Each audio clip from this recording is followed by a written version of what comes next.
प्रदेश में अपराध के खिलाफ सख्ती के नाम पर चल रहे कथित ऑपरेशन लंगड़ा पर अब न्यायपालिका ने साफ और सख्त लकीर खींच दी है।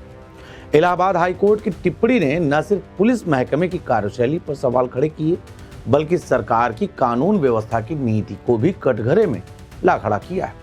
अदालत ने दो टूक कहा कि कानून हाथ में लेने का अधिकार किसी को नहीं है और हाफ एनकाउंटर जैसी संस्कृति लोकतंत्र और संविधान दोनों के लिए खतरनाक है। हाईकोर्ट ने यह भी साफ कर दिया कि बहादुरी और प्रमोशन के नाम पर गोली चलाना न्याय नहीं बल्कि कानून का खुला उल्लंघन है। सुप्रीम कोर्ट की गाइडलाइंस का हवाला देते हुए अदालत ने चेताया है कि अगर एनकाउंटर मामलों में नियमों की अनदेखी हुई तो इसकी सीधी जिम्मेदारी जिले के एसपी, एसएसपी और पुलिस कमिश्नर की होगी। कोर्ट की सख्ती के बाद सियासत भी गर्मा गई है। विपक्ष इसे मानवाधिकारों और संविधान की जीत बता रहा है, तो वहीं सत्ता पक्ष पुलिस की कार्यवाही को अपराध नियंत्रण से जोड़कर बचाव में उतर आया है। इस बीच समाजवादी पार्टी के राष्ट्रीय अध्यक्ष अखिलेश यादव ने भी सोशल मीडिया पर पोस्ट लिखते हुए कहा कि झूठे एनकाउंटर प्रशासन को भ्रष्ट करते हैं और अदालत के अलावा किसी और का सजा देना अपने आप में एक गुनाह है। इलाहाबाद हाईकोर्ट ने यूपी पुलिस की कार्यशैली पर बड़ा सवाल खड़ा कर दिया है। कोर्ट ने कहा है कि आरोपी को सजा देने का काम अदालत का है, पुलिस का नहीं।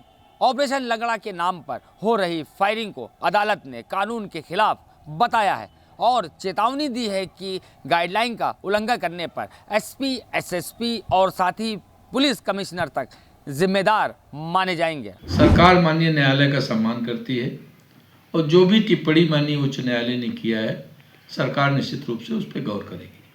सर, सपा जिस तरह से सवाल उठा रही है कि कानून व्यवस्था ध्वस्त है और इस तरह के मामले वो यूपी पुलिस जो, मुझे लगता है कि सपा का जो जंगल राज 2012 से 2017 के बीच उत्तर प्रदेश में था, अगर सपा उस पर अपने राज के जंगल राज पे झांक के अपना आईना देख ले तो मुझे लगता है ज़्यादा बेहतर। जस्टिस अरुण कुमार देशवाल की एकल पीठ ने सुनवाई के दौरान कहा कि भारत में शासन संविधान और कानून से चलता है, न किसी अधिकारी की व्यक्तिगत सोच से। अदालत ने टिप्पणी की कि कई मामलों में जानबूझकर आरोपी के घुटने के नीचे गोली मारी जाती है ताकि उसे हाफ एनकाउंटर बताकर बहादुरी और प्रमोशन हासिल किया जा सके। कोर्ट ने इस प्रवृत्ति को पूरी तरह अस्वीकार बताया। भाजपा वो संविधान को नहीं मानती, वो कानून को नहीं मानती, वो न्यायपालिका के आदेशों का पालन नहीं करती। माननीय उच्च न्यायालय द्वारा कल जब ये टिप्पणी की गई कि सजा देना वो न्यायपालिका का काम है, सरकार का काम नहीं है।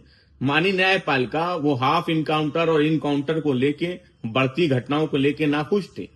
तो सवाल इस बात का कि जब से भारतीय जनता पार्टी की सरकार बनी है, भाजपा की सरकार ने न्यायपालिका के अधिकार क्षेत्र पे अतिक्रमण कर लिया है। सेलेक्टिव अप्रोच के साथ लगातार अपराधियों पे भी कार्रवाई हो रही है।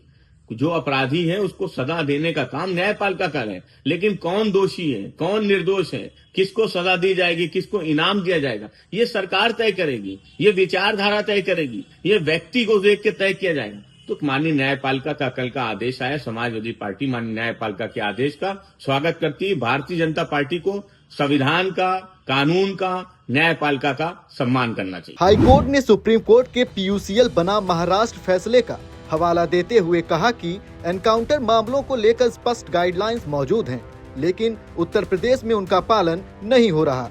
कोर्ट ने चेतावनी दी कि भविष्य में उल्लंघन पर जिले के एसएसपी, एसपी और पुलिस कमिश्नर को व्यक्तिगत रूप से अवमानना का दोषी माना जाएगा। भाजपा योगी आदित्यनाथ सरकार अपराध को रोक पाने में पूरी तरीके से फेल हो चुकी है और जो अधिकारी हैं वो बेलगाम है। उत्तर प्रदेश की योगी आदित्यनाथ सरकार का जो प्रशासनिक मशीनरी है उन पर कमान नहीं है, कंट्रोल नहीं है।